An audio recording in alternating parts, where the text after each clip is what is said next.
Something wet dripping onto my forehead woke me up.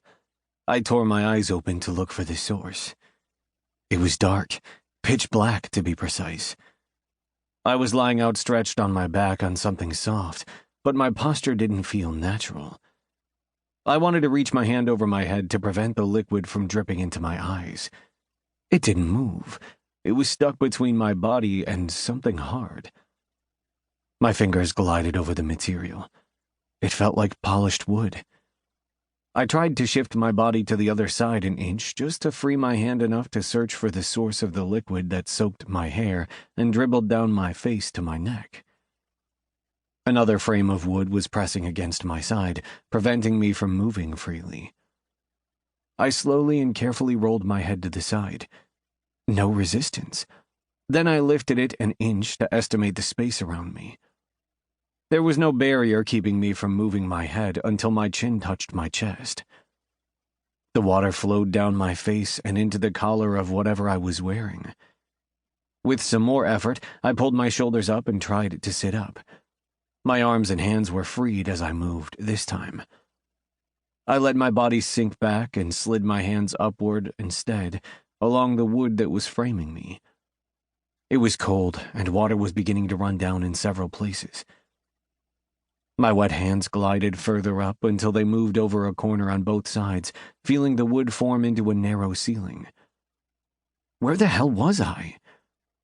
My hands reached up above my head. There, too, was a wooden wall. It seemed I was trapped in a wooden box, and water was starting to make its way in from more than one side. I had no idea where I was, nor how I had ended up here. Cold panic welled up inside me. How big was this box? How much air was in here? How long would it last? How long could I survive here? I sucked in a deep breath in reaction to the limited supply of oxygen. My lungs screamed.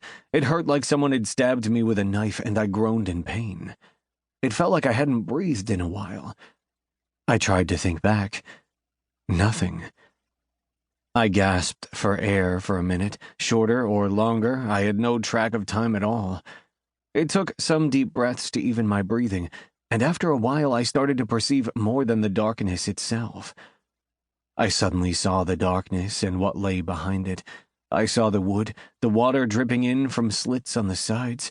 I smelled the wood around me, and I smelled wet earth. Knowing I had to get out of here if I wanted to survive, I screamed for help. No answer, no noise at all, nothing but the dripping water. I balled my hands into fists, wanting to hit the wood above my chest in the hope someone would hear the noise and get me out.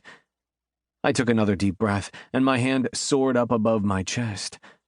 I expected the wood to hurt my knuckles as they hit the surface, but I felt nothing but the soft resistance of the wall above me.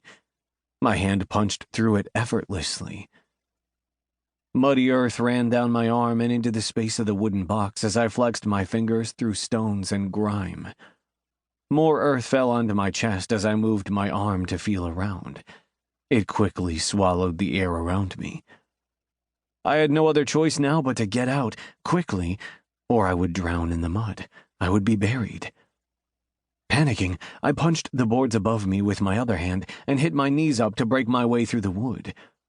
A mass of earth rushed onto my body, and I struggled, taking one last deep breath before my face was covered in soil. I tried to move my body as if I was swimming, and finally made my way up.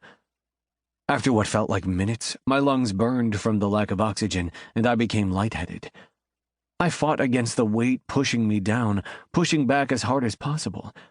I was soaked, and stones cut every inch of my skin they could reach as I worked my way up. Little stars were dancing before my eyes as one of my outstretched hands finally broke free of the earthy mass. I pushed harder, and my other hand and my arms followed.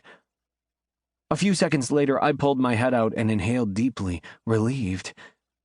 It wasn't dark here. The moon was shining, tinting everything in a bluish-cold light.